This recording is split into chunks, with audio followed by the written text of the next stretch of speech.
So when maybe a project is brought to your board, what are some of the things that you really think about? Is this a good fit? Is this being a good steward of the funds that you have? How is it good for the city? What are you and your board think about? Everything. So, I mean, obviously, capital expenditure, which is the amount of money that a project is going to spend in your community, is huge. But it's equally as important as the number of jobs that are going to come to the community. We have projects in the works right now that, if we get them to go forward, could create 700 jobs for the city, which is massive.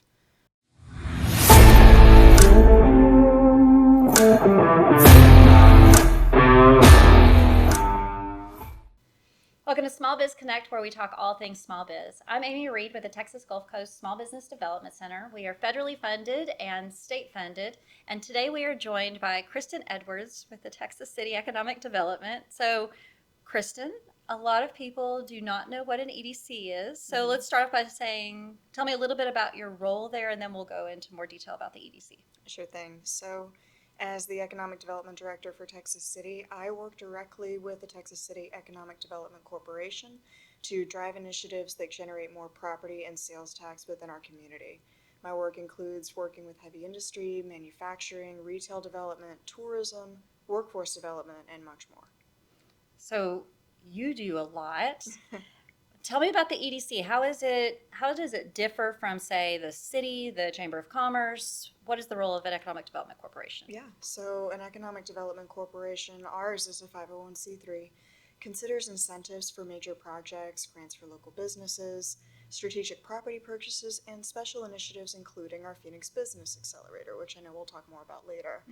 Utilizing sales tax, which is a separate financial source from the city's primary budget, our general fund, the Economic Development Corporation offers support to existing businesses and assistance with starting new commerce. So a lot of people don't like that we have to pay sales tax, right? So what good does sales tax do us? So in a municipality in the city of Texas City, which I am part of in addition to reporting for the Economic Development Corporation, sales tax is one element of where we get our operating budget. The general fund is drawn from property taxes. We have enterprise funds for water and wastewater, which means the money we generate from water bills is the money we use to keep our water system going. Same with wastewater. We receive hotel occupancy tax from people that come and stay in our hotels for special events. We love hot tax. And sales tax is generated by purchases by both residents and visitors. So while sales tax, it's on every purchase, that 8.25%, what ultimately happens is that the EDC uses that to incentivize new business to come to the community, which creates more tax, more jobs, more fun things for our residents to do. Does it help with anything with infrastructure? Typically, economic development funds are saved for economic development projects. We would use that as an incentive, say, to bring in a new retail center or even a new major industrial project. There are exceptions. If we can make the case that specific infrastructure, say connecting to a new business park, is needed for that development to go forward, we can consider that. So I think also another misconception is that EDCs are all about big industry, big business. So can you tell us a little bit about how EDCs support both local and small business? I'm happy to. So the Economic Development Corporation supports local and small business in a variety of ways. First, through our grant programming. So for our businesses in the downtown area, which is an area we always look to revitalize, add beautification, bring more people to that area, we offer grants for signage, awnings, exterior paint, all in an effort to, again, beautify those buildings, make them look more uniform, and ideally just make it a more desirable place for families to hang out. The EDC in the last couple of years developed new grant programs, including the Business Improvement Grant. We call it the BIG Grant. Yes, we know that's not creative. I like it. It's easy to remember. It is, and it offers up to $15,000 in matching funds for exterior renovations for any business that qualifies based on the program outline. So it's a great opportunity for existing businesses to improve their facades, add additional landscaping, update their paint, their signage. The nexus of that program came from some of the qualifications that the city has for businesses in what we call our gateway corridors. So based on our code of ordinances, masonry construction has to be considered, landscaping has to be considered. So the purpose of the bid grant was to help businesses with some of those potentially extra expenses and make being in Texas City still a good idea for them. So when maybe a project is brought to your board, what are some of the things that you really think about? Is this a good fit? Is this being a good steward of the funds that you have? How is it good for the city? What are you and your board think about? Everything. So, I mean, obviously, capital expenditure, which is the amount of money that a project is going to spend in your community, is huge. But it's equally as important as the number of jobs that are going to come to the community. We have projects in the works right now that, if we get them to go forward, could create 700 jobs for the city, which is massive. Of course, we also consider whether or not a business is a good fit for Texas City. As you know, we are a largely industrial community, not completely. Our tax base is diversifying a bit with a lot of new residential coming in. But with, say, a manufacturing project, for example, we would really want to work to make sure that they were manufacturing parts that they could sell here in Texas City, to work with that major industry to make sure that we're a good fit and they're a good fit. Not to mention the EDC developed a strategic plan a few years back, identifying specific target industries that would be good for the city in its growth pattern currently.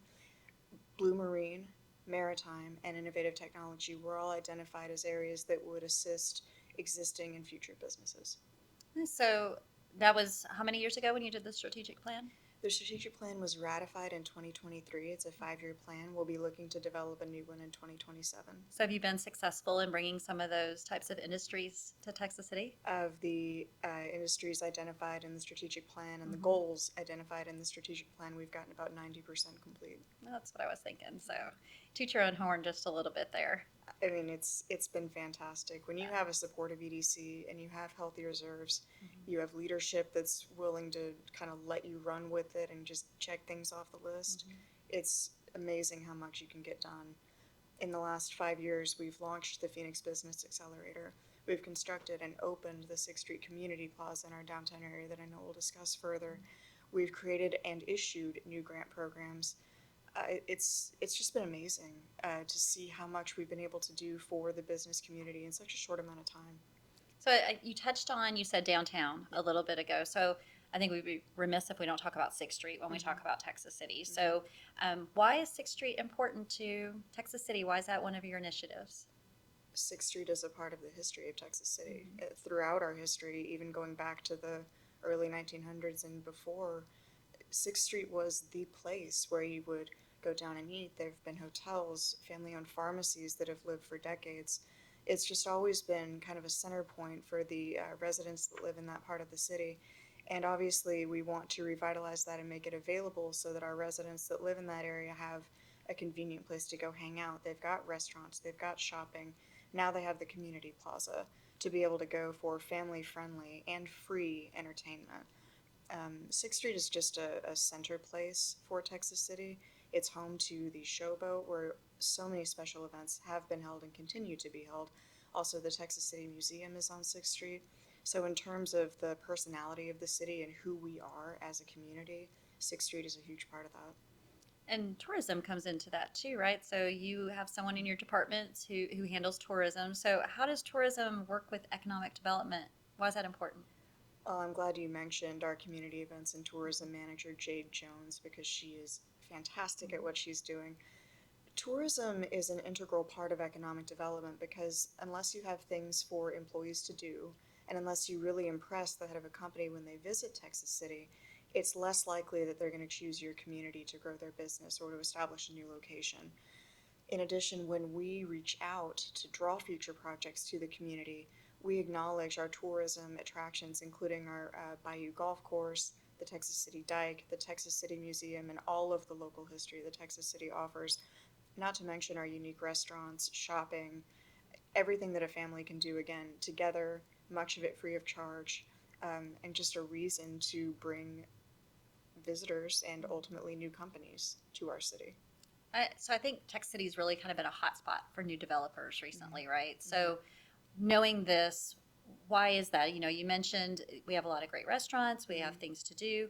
What else comes into play with, say someone reaches out to you and they're thinking about Texas City being their next location or expansion location?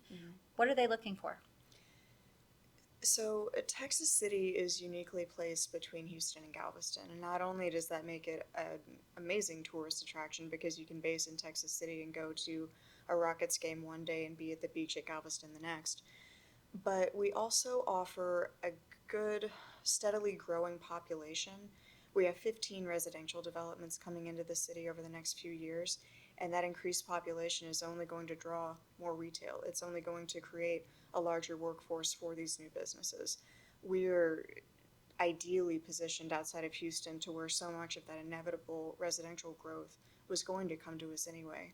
And in a time that industry is growing, new technologies are being developed, manufacturing is on the rise, it couldn't be happening at a better time. Good place to be. Texas is definitely the place to be.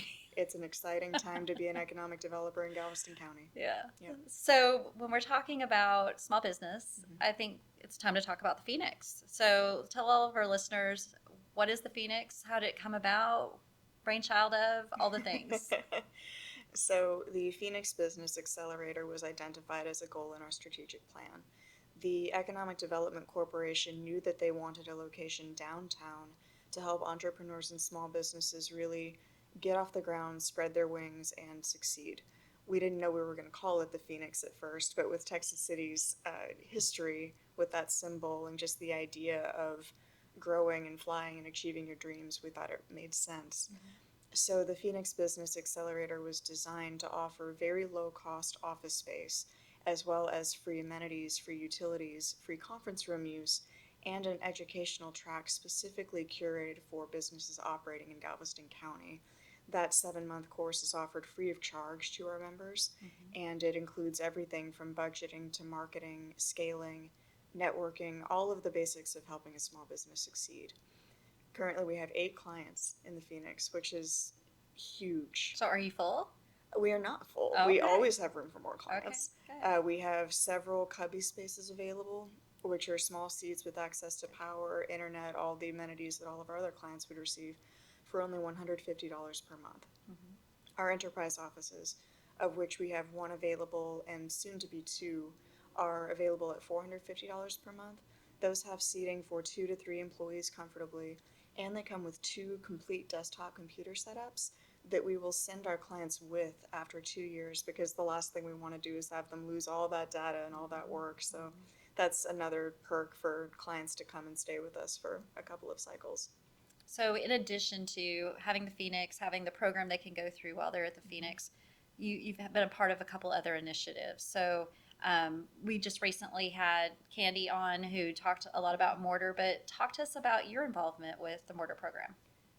First of all, I love Candy Haddock. She is a visionary, and I cannot picture anyone Agreed. more focused on helping entrepreneurs, understanding their challenges, and offering the support that they need in that moment. I'm a huge Candy fan. I think everybody is. Yes. So in working with Vision Galveston recently, we learned about a program that they offer called Mortar. And Mortar is a 16-week educational course specifically designed for real people facing real challenges and starting their own businesses. They deal with 1 topic per week for that 16-week period, and then the class culminates in a Life's a Pitch entrepreneur event where they literally pitch their business in the hope of being awarded seed money. We had our first cohort of Mortar in the Phoenix Business Accelerator here over the last few months, and we just had our pitch event, which was well attended and just incredible and heartwarming to see those entrepreneurs talk about their passion and what they want to do with their businesses and how they want to help people. It was wonderful. We would look to continue that partnership with Vision Galveston, especially because of the results of this first cohort, but also because hosting Mortar in our facility allows us to bring more potential businesses into the Phoenix, more potential clients. We would love to house them for a few years and help them, build responsibly. And it's just a good practice to welcome as many educational opportunities to that facility as possible. So they're available for members of the public, new businesses, existing businesses that just want to learn more. We want to help the entire business community as realistically as we can. So there's a lot of support for small business. You know, there's you guys, there's Vision, there's us. Everybody wants to help the community. So there's another piece that is happening in the Texas City area as well called the Small Business Success Series. Yes. So do you want to talk a little bit about that? I do, especially because I am sitting with one of the most important partners in that effort, the Small Business Development Center, the Texas City Lamarque Chamber of Commerce, and the Moore Memorial Public Library, our public library in Texas City. We all work together in partnership with the Economic Development Corporation to offer monthly sessions on a variety of topics related to small business. We've talked about marketing and layout programs that are easy for anyone to use. We've talked about budgeting. We've brought in subject matter experts on small business loans and banking and scaling. And the important thing about the Small Business Success Series is, number one, it's completely free, but number two, you don't have to be involved in one of those long-term educational opportunities to come attend.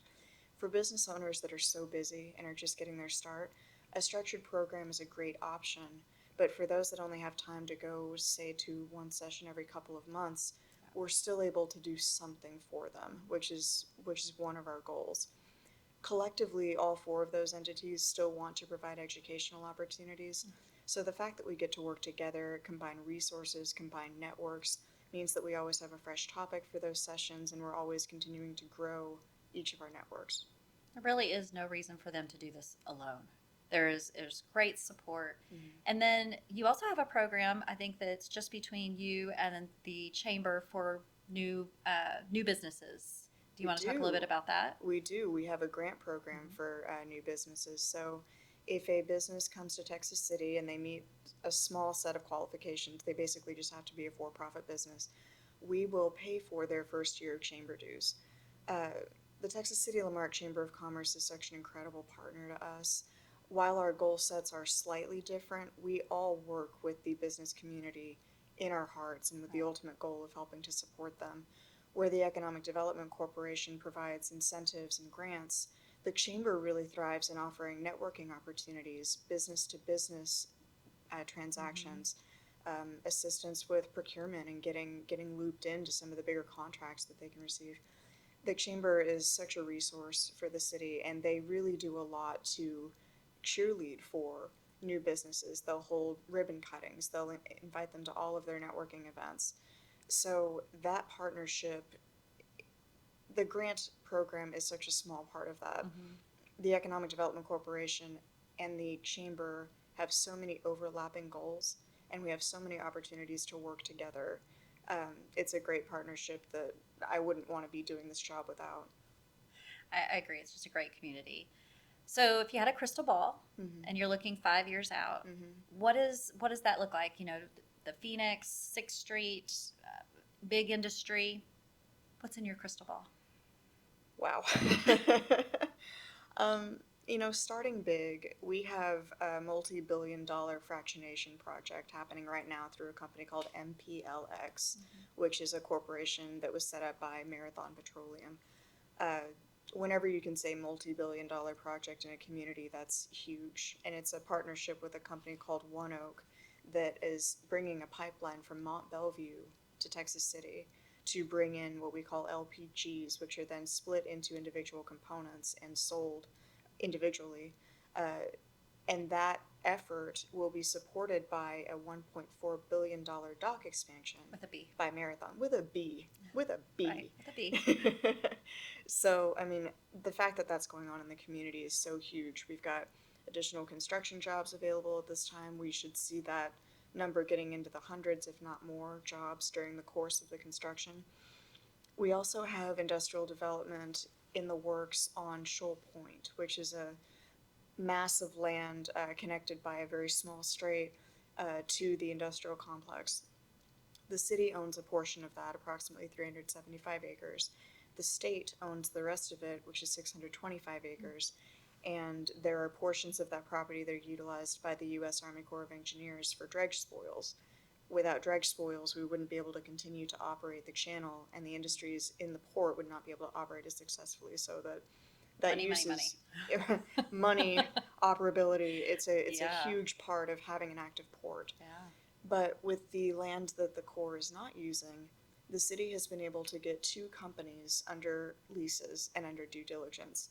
One is a liquefied natural gas company, and their model will be to serve the cruise ships coming in and out of Galveston with LNG fuel.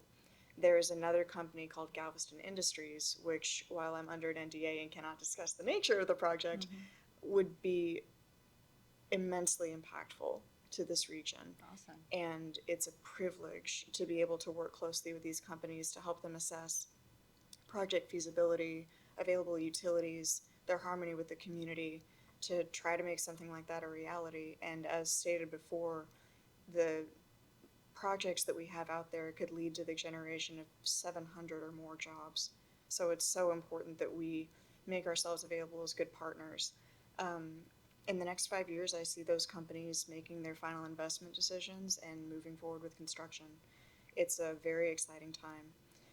Looking at a smaller scale of business, thinking in terms of light industry and manufacturing, the Economic Development Corporation receives leads for projects from not only the Greater Houston Partnership, but also directly from the governor's office. And light industrial and manufacturing projects represent the vast majority of the leads that we receive. With the arrival of our new mayor and our new commissioners, we're seeing a refreshed pro-business attitude, which is so encouraging. And I think it will be their support that leads us to be able to draw in more manufacturing opportunities, more light industry. And of course, in a community like Texas City, where heavy industry is so vital, having those supporting systems can only make sense. So I'm thrilled to think about that and think about what we could do with some of the available property in the city. Smaller scale from that, you have to think about workforce for those facilities for heavy industry and for every other type of business in the community. I am very fortunate to work with a partnership that includes the Texas City Independent School District, Dickinson ISD, College of the Mainland, the Chamber of Commerce, nonprofits including Higher Up Texas and the Education Foundations, and the business leaders themselves. We call it the Pipelines Initiative because, again, creativity. Right. And the whole hope of the Pipelines Initiative is to refine the classes available at the high school and college level, ensure that those classes include the certifications and additional hands-on training that our industry requires today, to help students and or adults that are looking to upskill to get those skills and that knowledge to be able to then get into entry-level jobs within the industry that's right here in Texas City. Awesome.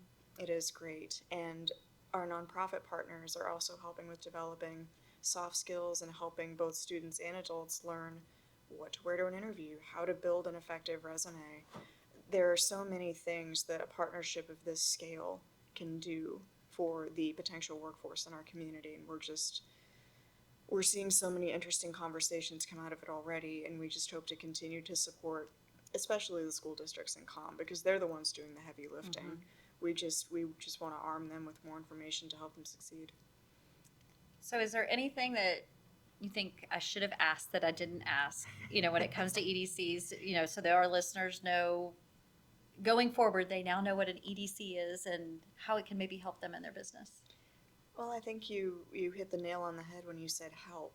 The reason we established the Phoenix Business Accelerator was to help entrepreneurs and small businesses grow their dreams without having to pay a lot of money to do it. Our grant programs are designed to help local businesses that want to expand and want to improve do that without taking the hit of the full cost. As a staff, we get individual calls from people every day looking at, should I buy this property? Should I go for this advancement? Should I go for an expansion? And we're happy to take those calls because we learn from every single one of them. Every unique issue or question that a potential business owner has helps us be a better value to that next person that calls or to that client that walks in with a question. The Economic Development Corporation Board especially, their experience, their cumulative efforts that they've made in the Texas City community over the years, they have a heart to help too. And you can see that evidenced by their support of our grant programs, their open minds when it comes to potential projects. So I think that would be the thing I would say is economic development isn't just exciting and it doesn't just generate revenue that makes lives easier for everyone. Hello. cheaper property taxes, Right. less emphasis on the general fund, but it's fun, and it has to do with quality of life and tourism, and it enriches the community in so many ways. That's awesome. So, one final question. How do people connect with you if they want to bring their business to Texas City? I want them to call me. I want them to call me on my cell phone anytime during the week, or visit our website, or look at our social media channels. We have information about upcoming workshops, class opportunities, big projects that we're working on. But really, if they reach out to us individually, we'll help answer their specific questions whenever they need it. Well, we'll be sure to drop all your contact information into the content so that people can connect with you. And thank you for being here today. Of course. Yeah. So, to our listeners, thanks for tuning in to Small Biz Connect, where big ideas meet small biz. Until next time.